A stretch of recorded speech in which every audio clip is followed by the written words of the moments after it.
right, I'm here with the Democratic candidate for mayor of the city of Danbury, Roberto Alves, and not much longer until election day. We're in the home stretch right now, and in terms of me following Danbury a lot, this is the time when people really start watching, because you got the debates coming up, you got endless letters to the editor, you got endless things getting in your mailboxes. People are going to start paying more attention to the race. So, first of all, how do you feel? Thank you. Thank you for doing this and inviting me to speak to you, for your listeners here. I feel good. I don't want to say I'm overconfident or feel great, but we feel good because we've put a lot of work in. A lot more people start paying attention now. We start doing things like letters to the editors, and you see more things pop up. We just had our first forum in public yesterday. There's a debate next week. So you can't help but have more people pay attention. But what you do is build on success of the past too. That's why we started early. We started in April because we wanted to be ahead of the game. We wanted to talk to as many voters as we could. We've been to over 20,000 doors as a team. We've made over 15,000 phone calls to get us to where we are now for that final home stretch to bring it home. All right, well, just to start, I'm going to hit you with some of the questions I had with Dean last week, and then once we get this interview done, I'll be able to post both of them at the same time. So first of all, I want to go back a little bit about who you are, because I want people to be more familiar about both candidates. So tell me a little bit about yourself and your background here in Danbury. Thank you. I came here, my parents brought me here when I was 5. When you're 5 years old, you only have much of a say what your family does. Yeah. And they immigrated from Brazil. I'm from Rio. Very nice city. But when they came here, it was 1989. My father came a little bit before to get some things settled in. So you came here during the beginning of the Air Force administration. Yeah, right? Like 89. And I wouldn't remember that at 5, I'll be honest. Yeah, I understand. I was my a little parents, older at the time. My parents worked really hard, and I just remember what it was like growing up. We didn't have a lot. And when I say we didn't have a lot, I mean that there was a lot of challenges. It's no secret. My background. I grew up undocumented. I grew up undocumented before the DREAM Act. My father worked so hard, and eventually, we did get documented. He became a small business owner. But this was already later in life for me. And through my late teens, when he was able to get in the probationary period for a green card, I remember us having Social Security cards out that said, not eligible for employment. Mm-hmm. Right? When you think about it when you're a kid, you see everybody else getting those jobs, getting those cars and doing things and getting ready for college, and you start getting scared because you know what you can do. What's my future look like growing up like that? It was tough. It was challenging. I remember, trips. Our school had trips to Canada, and I couldn't go, and we didn't talk about it then. We were in the shadows. Right. But I remember how hard my parents worked, and I remember always being there to support others. And no matter how little they had, they always found time to help people. Primarily through our church, the Immaculate Heart of Mary, the Catholic Church right next to City Hall, or other places. When you don't have money, you give your time, and that's how I was brought up. If I hear a car accident, I run towards it to help people. It's all come from my parents. And as a kid, around 3rd grade is when it really started standing out for me. I was the first one to really learn some kind of English. I worked really hard to not have an accent. And I was helping folks in IRS offices at that age. My parents were bringing people from the neighborhood. I grew up right down the road from Democratic headquarters, Sheridan Street. Right. Little Portugal, little Brazil, Sheridan Street, yeah. Pack Oak Avenue. Very well. And they were dragging me out to do that. And you grow up fast. And you saw that folks needed help. There's not one reason, but that's what got me here with my parents and the hard work and determination, my background. But then it's, we talked about this before, my family, my kids, education, all these things just kind of snowballed over the years and developed into, me seeing an opportunity to give back to the city that's always given back so much to me, and I thought needed a little bit more representation that looked like its people, but somebody who was ready to represent the whole city. Now, I know that you're in you're finishing up your first term as councilman right now at large, and it's the first time let me think. If memory serves me right, so it's been around for a little while. The last time a person won outright at large for that position, I think probably was Warren leaving in 2007, an outright win. I think Taversack won later on down the road, but not a legitimate. There was a reason. We understood that one. Yeah, right? Mr. Seabury, Councilman Seabury. I remember him in high school since Mr. Seabury tragically passed away a couple weeks before that election. Yeah. So besides that, you haven't held elected office anywhere. Besides that, so and I know that you worked at Cardis as well.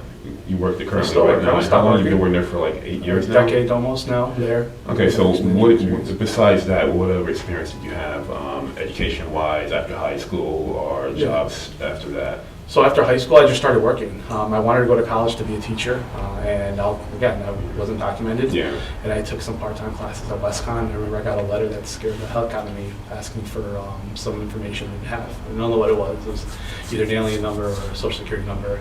And then, that dream went away to the education thing. And I remember working closely with Mr. Dennis at the time. Now we have a more informal relationship, Daryl Dennis. Daryl, I know him very well. Right, and he was trying to help me out at the time, and I just started working, and my great determination, I was working for the corporate side for a company called Town Sports International. Mm-hmm. They're the parent company, New York Sports Clubs and Boston Sports Clubs, and I had a bunch of the gyms under me. Okay. One gym staff of 75 people, $1 million revenue every year, Mm-hmm. multiple $1 million revenue. Mm-hmm. And, so it's that experience in the corporate side, and then, now traveling the whole country, being in boardrooms all over. Before COVID, in 2019, I was on over 40 flights. Wow. I'm in boardrooms of some of the top Fortune 500 companies, speaking to HR leaders, and you get to know what companies want in the city. And it's funny now, because before, companies bid on things now. One of the things they're asking, and this all ties into questions you're probably asking. Right. Before a company partners with somebody else in another corporate setting, you know what they're asking for now, Al? They want to know what your board looks like. They want to know what your executive leadership team looks like. They want to know how diverse you are. Are you an equitable company? Mm-hmm. That's the most popular thing right now, because it matters to people like us, Al. Mm-hmm. Right? And companies want to look like America. So a city needs to also reflect those values, because cities are also competing for businesses. And now if you can show that our cities work in the same way these companies want to do, we can have a better time attracting better paying jobs in these big corporations, because that matters to people. I know you bring that up and about Danbury and attracting jobs and that matter. Now, the Danbury, there's been several surveys that come out, the census information that came out, the information from Data Haven that came out that said that, the Danbury, for instance, is the second highest gross of a city in the state, second only to Stanford. And I'm sure there's some Data Haven that showed that the people are pretty much okay and happy with the quality of life here in the city. Yeah. But we do have some concerns in the city that have been long going. I mean, I've been here since, I've been living in the city since 1991, and I've been reporting on Danbury issues since 2005, but I've been a journalist in this area for over 30 years, so I have a lot of experience about issues. And we know that because I use your site to research stuff. Yeah. Because it's all there. It's getting a little better. I've been a little disjointed with it, but it's getting a little more organized. But 2005, one of the things I recall, I talked to Mr. Esposito about that, was we were in the middle of downtown. I met him downtown, down the street at the Unity March for the immigrants. And we looked at downtown. And the issue that happened in 2005 was Mayor Boughton, his initiative to bring in, to revitalize downtown Danbury with housing. And the housing was being, I guess, we make a long story short, subsidized by taxpayers' money with tax deferrals. Mm-hmm. You have that you have to deal with now, because the genie's out of the bottle. Right. You have those apartments there. Right. Yeah. Now that the genie's out of the bottle, looking back in retrospect, do you think that it was a good thing to do in terms of like using tax deferrals to get the developments down there? So it's a great question, because if you would have asked me, and I think it's okay for people to change minds, I believe. I think that at first I was a little concerned, like, are people going to go down there with nothing to do? They went. Right, we know Kennedy Flats has a wait list for certain size apartments. I want to say it's like 90%, full right now. And it's like studio apartments have more turnaround as people move up and out that are empty. But the difference is, while the people are living there now, if me and you were to do this video and walk around and have a cameraman going on a Friday night and a Thursday night or a Saturday, they're not spending their time here. And that's the concern to me. Well, great, they're here, but they're not working in Danbury, and they're not playing in Danbury. They're just sleeping in Danbury. We're becoming a bedroom community, and that's scary to me. You gotta travel all over the country for work. You go to places, and I'm not knocking this, you go to cities like Cleveland, who got so much potential, but after Monday through Friday, everybody, at least they're working there, but then they're gone to ghost town. There's nothing there. We need to attract, we need to draw in downtown Danbury. We need to bring in arts and culture. Our previous chairperson went to the city center, that was a big thing that she wanted to work on. But that just works, right? When you go to other places, I look at the successes of South Norwalk. You look at Stanford. Stanford and South Norwalk weren't Stanford and South Norwalk 34 years ago. I'm glad you bring up Stanford and South Norwalk because both, at least with South Norwalk, definitely BRT had a lot to do with the development down the down the aquarium and stuff. But still, let's get back to my question here about the residential housing that's down there in downtown Danbury. And in retrospect, do you think it was a good idea to use tax deferrals to put those developers down there? The first one. How's that? Well, because you have the first one was Crosby, and then I think Kennedy, Kennedy you could have done, because Newstime, the new development there got it too. Yeah, but I don't Crosby think we needed it for that one. Crosby and Kennedy were kind of like at the same time. So I think it's fair for the first one because you needed somebody to do that, and that makes sense. The second one, now you negotiate because the first one was successful, and if it's the same time we're talking about, that kind of makes sense. But I don't think we needed 7 years on the third one because we just talked about those numbers. It's hard to get an apartment and kind of across the street. So we know people would move into that market rate housing, right, with the amenities, things for them to do in the complex. So I don't think you needed a 7-year break there. Now, if it's, right, we weren't going to do it, and we can negotiate down, that's the business side of it, negotiate down. I believe it was just, hey, this is what we got last time, let's do it again. But we already had a proven track record of filling the houses. All right, so right now, then, now you have, since Mayor Bowden is gone, now you got to pick up the ball from that point if elected mayor. Now you have all those residents down there, and you just said that, they're down there, but not spending time down there, but we need to make them spend time down there and get them. What's your ideas? What are your solutions? Give me some of your vision. Absolutely. Give me a vision for maybe Ives Street. What are we going to do so 11 Ives Street doesn't still look like a ghost town? Right. So just give me briefly what would be some of your ideas for downtown to maybe bring some of these people back to the area? Well, again, we need to have some kind of entertainment. I mean, if the West Side organically became our dining district, why can't this be our entertainment district? We need art shows. Why not host a comedy festival? There's things that can draw people. And how can the city isn't the promoter, but the city can partner with people and make it easier for folks. We talked about incentivizing developers with tax breaks. If we didn't incentivize them, maybe we could have used those breaks in the city's budget side to incentivize people who are job creators, so people are there during the day. There used to be a happy hour crowd downtown, and this was before me. You probably remember it well. There'd be people in suits going to Mimi's after work on a Friday and hanging out for a little bit, and that would organically turn to other stuff. We need to draw employers down here too. Well, we tried that before. At least we tried it subsequently, give money to an event like the Connecticut Film Festival. It happened for a couple of years. It's an event. I want to incentivize job creators. But yes, of course, because I think that's, if we can get them coming down here, that's a draw for people. But I want people here during the day too. Okay. So when they get out of work, it's a combination of things. South Norwalk, BRT has some development, but it wasn't the housing. People were going, it started with the artist, hipster, hippie scene actually. Right. People are going there for restaurants. People are going there, then they started living there. Yeah. And I thought we did it reverse here. We brought the people to live, but we didn't give them anything to do. We need what to do. And I know when we win, I'm going to work with folks from the Richfield Playhouse who already offered to come down here and start building up organically like they did there, right? You start with local artists. We have to support each other too. There's a ton of talent in Danbury. Right. Think about what Cousin Larry's used to be. That circle, a lot of those people are still here. I have a lot of friends who are musicians. I grew up playing music, and we got to have maybe more open mic nights and things and build that up, and then it starts. It's not fast. It's not going to happen overnight, but we have to be willing to try. All right, so let's go to the west side real quick so we can tell there, as you said, we don't have a whole lot more time here. So let's talk about the west side. West side is a big thing here, and what are your concerns about the west side? And when I bring up west side, I want to bring up a topic also, is development, responsible development.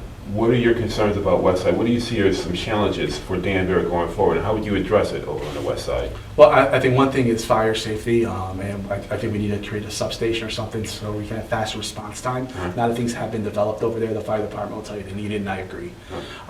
The other is we need to work with one of our gems here, and that's the Danbury Fair Mall. And I got to meet with some of their leadership to have a conversation already. And people look at the mall and feel like because it's there, they're not going to pack up and leave because of the brick and mortar. They're right. They're not going to pick up and leave, but we need to ensure they stay as successful as they can be. They're not doing as well as they did before. And the city has got to work with them, be available and accessible to them, and create up with new creative ideas. Now, I don't know if it's residential, mixed use like that, but the most successful shopping centers like that I've seen globally in all my travels are the ones that you get there, there's a grocery store. We should have had that Amazon Fresh there. Imagine that. I've seen gyms, dentist office, office buildings, and they make this, city within a city, but true, right there by a highway. So we got to work with zoning changes to make that feasible too.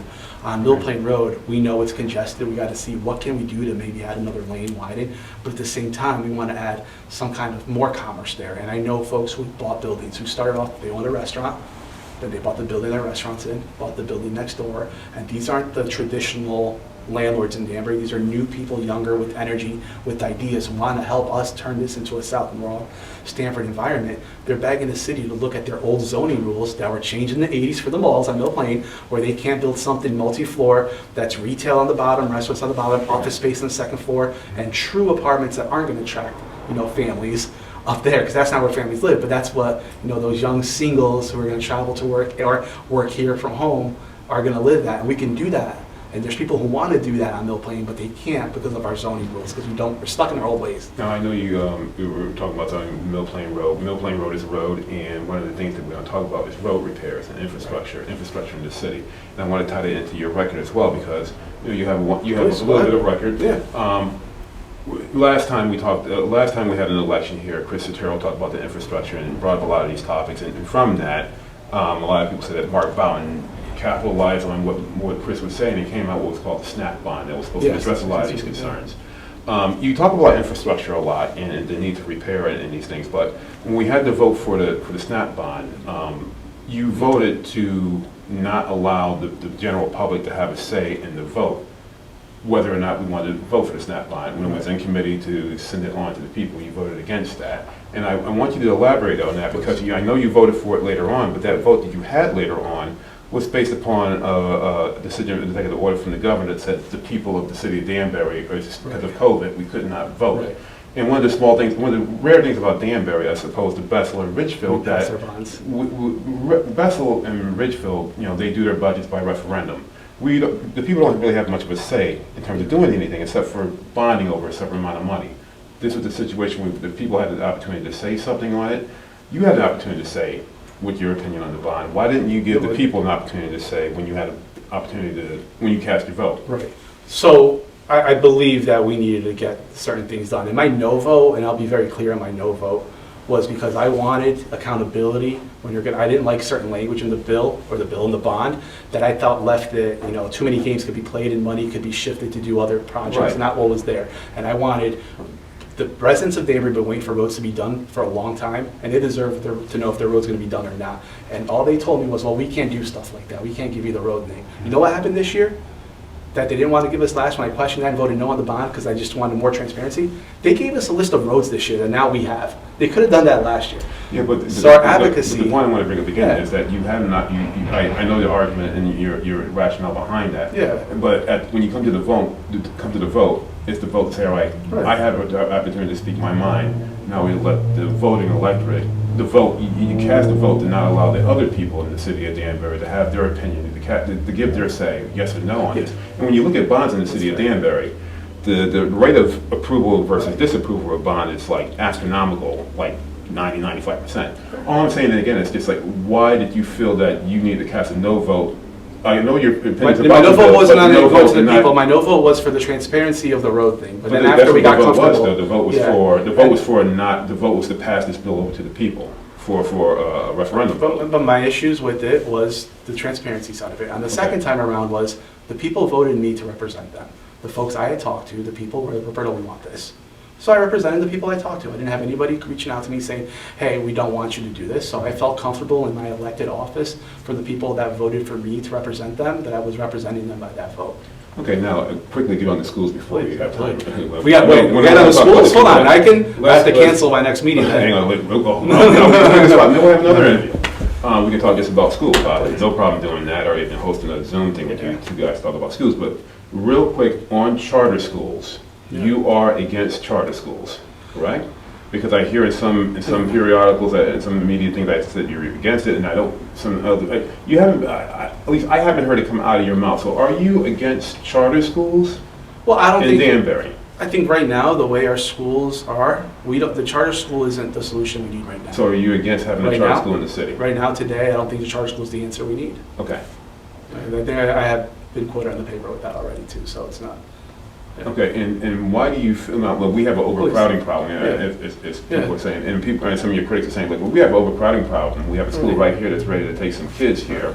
Why can't we do that? Because throwing money at the school system is one thing, but you can throw money to the Board of Ed, and the Board of Ed can do whatever they want. Your role as the mayor is the infrastructure improvements and build stuff, and then the school Board of Ed fills it up with people. I have tremendous faith in the new superintendent, Kevin Walton. So the city has to learn and know that they can trust the people running the departments they brought in. The city votes in our Board of Education, who make a lot of these decisions too. It's about accountability. And the Board of Ed is a separate body of government from the city council and your office. Correct. Because of law, and there's reasons why we want to do that. And But I'm just asking, officials. if you're against the charter schools, what is your solution in terms of the overcrowding that we can deal with right now? And I know you talked about it in the form a little bit, but I just want to drill you down a little bit. Oh, please. What we can do immediately right now to address immediate concerns about overcrowding? You talked about how you didn't think the school in Brookfield was a good idea. What is your solution then? The school in Brookfield is another Band-Aid approach because we don't have the building, right? We are in the problem we are right now because of things not being done years ago, so we got to build, right? We need another middle school in Danbury. You think we need another high school? Well, I think that the Career Academy is a great idea. We have the largest high school in the state of Connecticut. Right, so I think the Career Academy should have went one of two directions, either a full high school or a full middle school, and then we looked at another building, right? And if we wanted to be creative and repurpose a building, which I agree with, I think that was a home run idea. I understand. That was a good idea. Instead of waiting all those years, in 3 years, the Career Academy is going to be ready to open doors. 2023 now, right? In 2023, the Career Academy is going to open its doors for 1,400 kids. In 3 years, the charter school would be ready for about 150 to 180 kids. That's a big difference. So when the city repurposes a building, we could be further ahead than the charter school is. With charter schools come other risk. If we look at Stanford, there were 3 charter schools, now there's 1. And when a charter school fails, and a lot of them do fail, it is on the city to now go and have to re-educate or they'll come into the school system. And now that burden falls on us. And there is a track record of that happening in Connecticut. So my concern isn't, it's the now, but it's also the future. And people aren't talking about that, right? There's a lot of disingenuous and there's a lot of passion on both sides. I think it's fair to say that, and I'll be the first one to admit it out. Where I'm coming from is it's a researched approach, because I see, again, people like to, when the city wants to compare how good we're doing, the people in charge right now, they're gonna compare us to Hartford, to Waterbury, to Bridgeport. Oh, we're doing so good, right? So if those cities are so bad, and I don't think they're bad, I think they have different challenges. Look where charter schools are. Charter schools are only in the cities that aren't doing that they want to say we're exceptional to. So if they're bad, that's what they're doing there. So maybe that the idea isn't what we need here, because we have an ability to fund our schools properly, but we have had stagnant growth in our budget. I understand the dollar amount went up, but the purchasing power of a dollar changes year after year. Correct. Cost of goods go up. And also, I'm sorry. Well, also with year for year, and I know you talked about the last 10 years. Last question real quick. I know we talked about the last 10 years of education and how the school has been underfunded. And again, I've been, not properly funded, I should say. Now, if you read my website, you know me very well. One of the first things I did when I started this website was to follow education, because I had friends in the Board of Ed, and that's how I learned government, by following the Board of Ed. And I really was really focused on the Board of Ed back in 2010, because as you know, that's when the whole budget thing really started to blow up, and that's what we're still seeing right now.